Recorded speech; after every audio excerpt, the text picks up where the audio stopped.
तर अडवलंच तर आम्ही तर जाहीर भूमिका केलेली. देवेंद्र फडणवीस साहेबाच्या दारात नागपूरला बसणार आम्ही आणि मुंबईत बसणार आणि मुख्यमंत्री साहेबाच्या दारात बसणार, अजितदादाच्या बारामतीत बसणार आणि मुंबईच्या बसणार. कोणाला जर अडविलं ना एखाद्याचं वाहन, मग आम्ही खायचं प्यायचं काय, त्यात का दगड आहेत काय? एवढा अन्याय मराठ्यावर नाही करायचं, अजिबात नाही करायचं. कारण शेवटी आम्ही सुद्धा तुमचे आणि तुम्ही सत्ताधारीत म्हणजे पालक होतो तुमच्याकडे.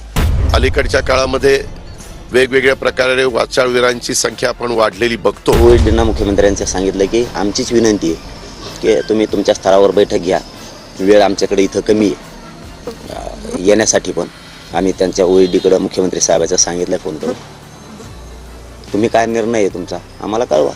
आता आम्हाला काय पाहिजे हे त्यांना पण माहिती. त्या दिवशीच आम्ही सांगितलेलं त्यांना, आमचे 2 शब्द मध्ये घ्या, तुम्ही ते घ्या, कायदा पारित करा. त्यामुळं तुम्ही तुमचं काय बैठक ठरलं आम्हाला सांगा. पण आमचं 20 जानेवारीचं फिक्स आहे, त्याच्यात कसलाच बदल नाही. हां, तुम्ही जर कायदा पारित केला तर मग मराठी विचार करू, कारण आम्हाला मुंबईला आरक्षणासाठी जायचं आहे ना. 20च्या आत तुम्ही आरक्षण दिलं तर आम्हाला हाऊस थोडीच आहे मुंबईला यायची. कुठेही ओबीसी समाजाला त्रास होणार नाही, ओबीसी समाजावर अन्याय होणार नाही याची संपूर्ण काळजी घेत मराठा समाजाच्या आरक्षणावर अत्यंत सकारात्मक कारवाई ही राज्य सरकारच्या वतीनं चालली. मराठा आरक्षण आंदोलन पुन्हा एकदा तापण्याची शक्यता आहे. मनोज जरांगे पाटील यांनी येत्या 20 जानेवारी रोजी मुंबईत मोठं आंदोलन करण्याचं जाहीर केलंय. जरांगे पाटील यांनी शिवाजी पार्कवर उपोषण करण्याचा निर्णय घेतलाय. या आंदोलनात खेड्यापाड्यातील आणि गावखेड्यातील प्रत्येक मराठा बांधवांनी सहभागी व्हावं असं आवाहन मनोज जरांगे पाटील यांनी केलंय. त्यामुळं या आंदोलनाकडे सर्वांचं लक्ष लागलंय. मनोज जरांगे पाटील यांनी मुंबईतील आंदोलनाची पूर्ण तयारी केलेली आहे.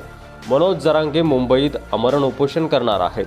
यावेळी त्यांनी मराठा समाजातील लाखो बांधवांना मुंबईत बोलावलाय. मिळेल त्या वाहनाने या, येताना आपलं राशन पाणी सोबत आणा, कुणाच्याही भरोशावर बसू नका अशा सूचना देतानाच आता ही शेवटची लढाई आहे, आता एकतर आरक्षण मिळेल नाहीतर माझा मृतदेहच येईल असा निर्वाणीचा इशाराच मनोज जरांगे पाटील यांनी दिलाय.